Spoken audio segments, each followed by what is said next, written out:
Da-na-na-na-na-na-na, conflict.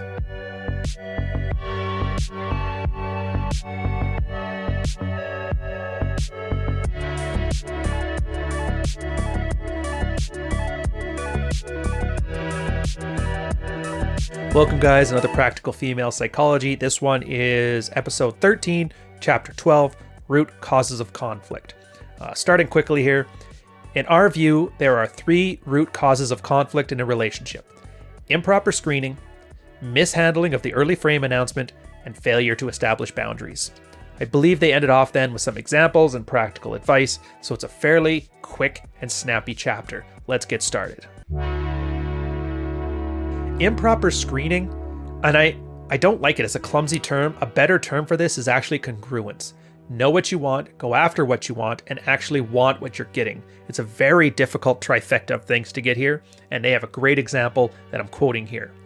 For example, do you want a really hot woman? Not one who is hot now and one who will be hot when she's 40? Well, do you have the libido to keep up with her? Do you have the emotional maturity to manage her libido for her? Can you mentally and emotionally handle the thought of being constantly hit on by other men every time she leaves the house? If not, then you may find yourself much happier with a woman who is a little less hot.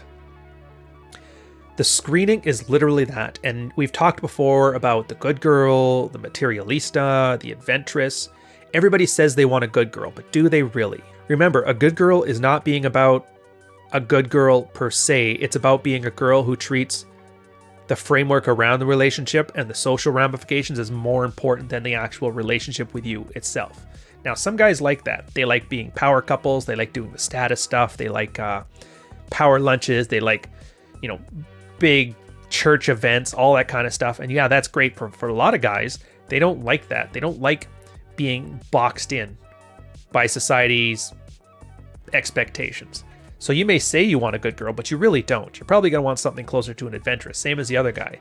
They like exciting people because they got a boring life. But when you're dating an adventuress, your life is going to be in like third gear all the time. And if you're a second gear kind of guy, then you're probably not going to be able to keep up and manage, and it's going to cause a friction, which is going to cause issues later on in the relationship. So just remember, make sure you know what you want, make sure you're getting what you want, and don't lie to yourself when you get it. That's the biggest problem I've seen with guys. They will get something, they'll say they want something, and then as soon as they do, they start navel-gazing about why they don't want it anymore. Well, if you don't want it, leave. If you do want it, stay, but you gotta make a decision, because sitting on the fence only serves to hurt your asshole. A subsection on here they call female integrity. This is actually pretty interesting, because I remember a very, very old argument. I think it was between Roosh and Rollo Tomasi. I couldn't tell you for sure, though. It's source amnesia at this point. But they were talking about the idea of female integrity. And I'll quote here, for example, consider the female view of honesty and promises. Have you ever heard the aphorism, a woman is only as good as her word? Probably not. Again, a lot of the problems that guys have here, and this really does stem to why you have to get out of the anger phase at some point, it's that learning to appreciate women for what they are and not what you want them to be.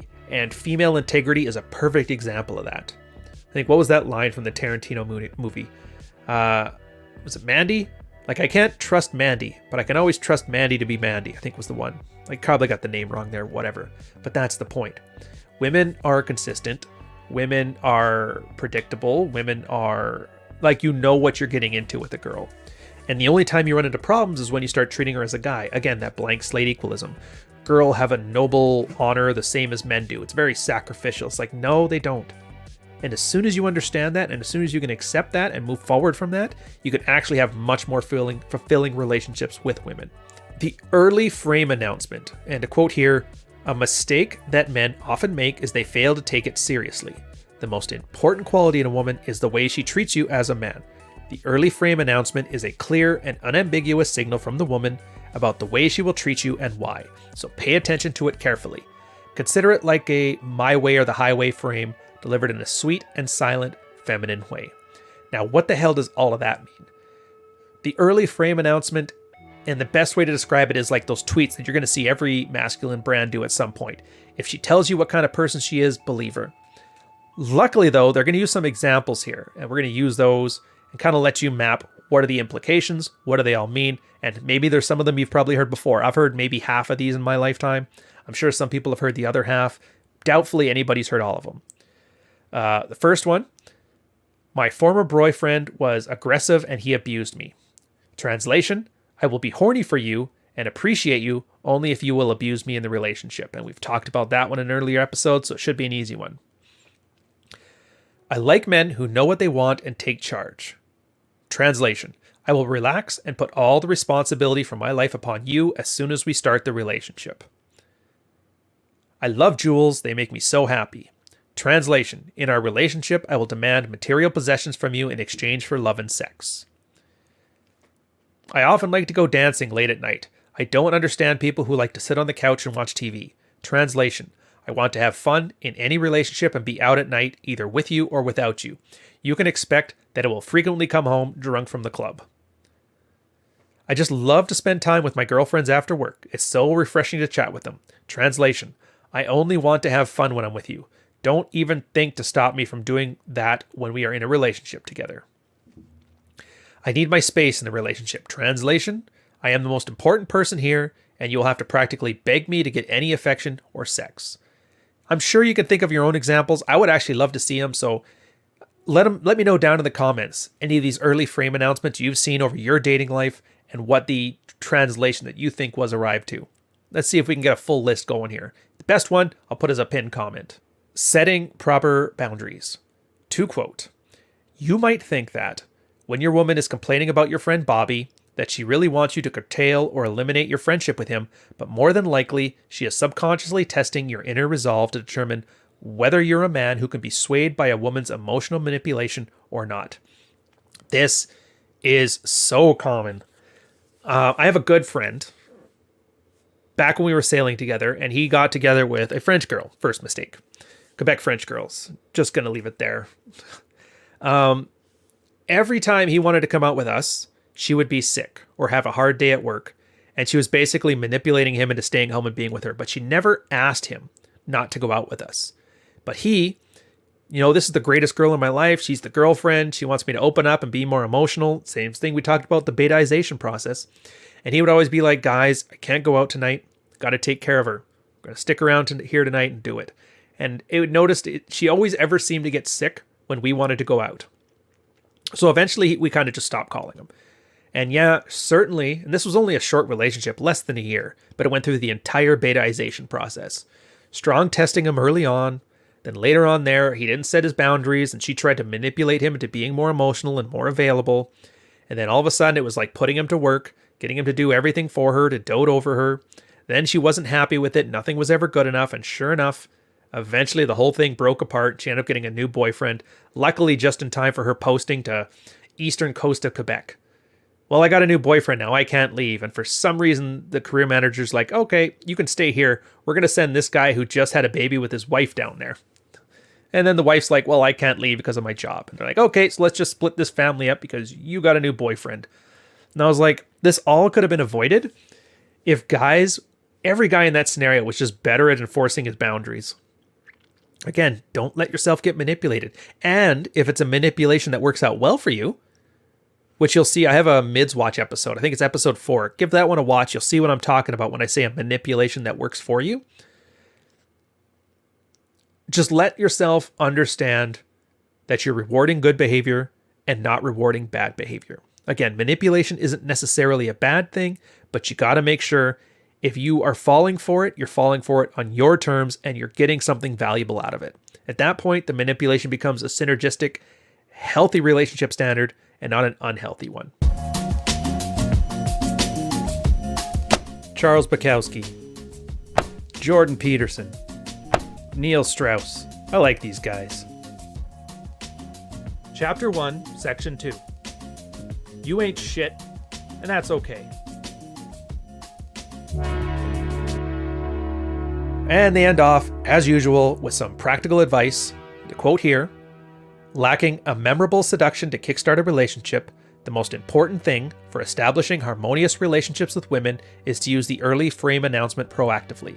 Set boundaries for both her and the relationship directly whenever appropriate. Screen her behavior for general compliance. Lewis and Copeland, which is a reference they have in there. I would suggest you guys look it up. Refer to the entire suite of these activities as managing her relationship expectations. The more intimate the relationship, the more the woman needs to earn her role in that relationship to be happy. No one values anything when they get it for free. When you price tag your time and energy in this way, you're actually giving the woman a gift which most men are incapable of giving. I wish I could put more emphasis on this, but I can't because they only wrote so much on it.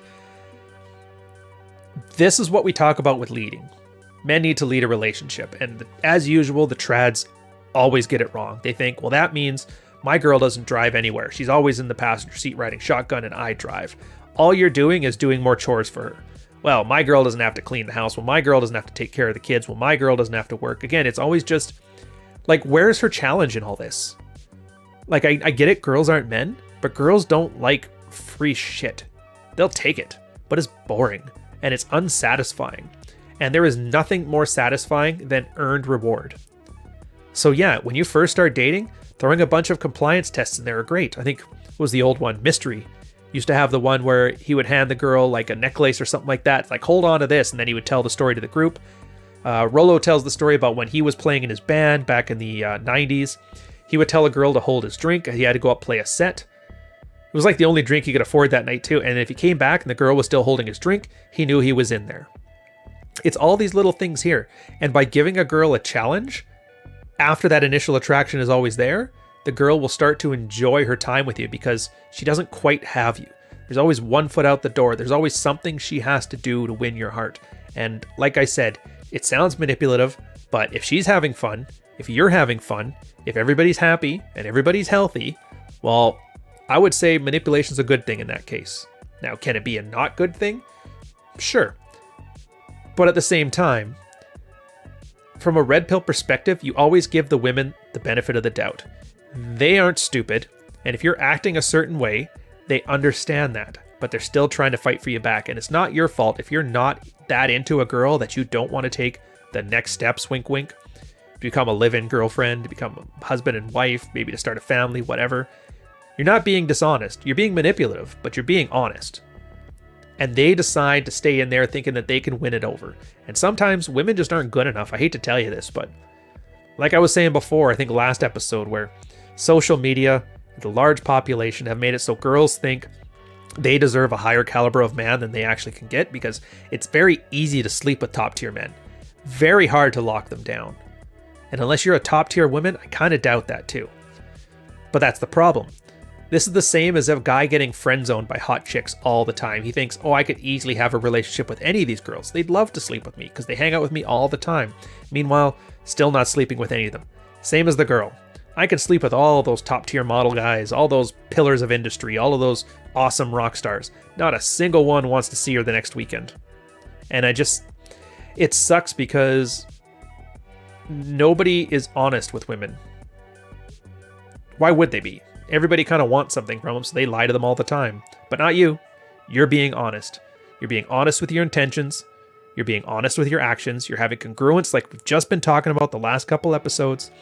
And if they are too stubborn, then that's on them.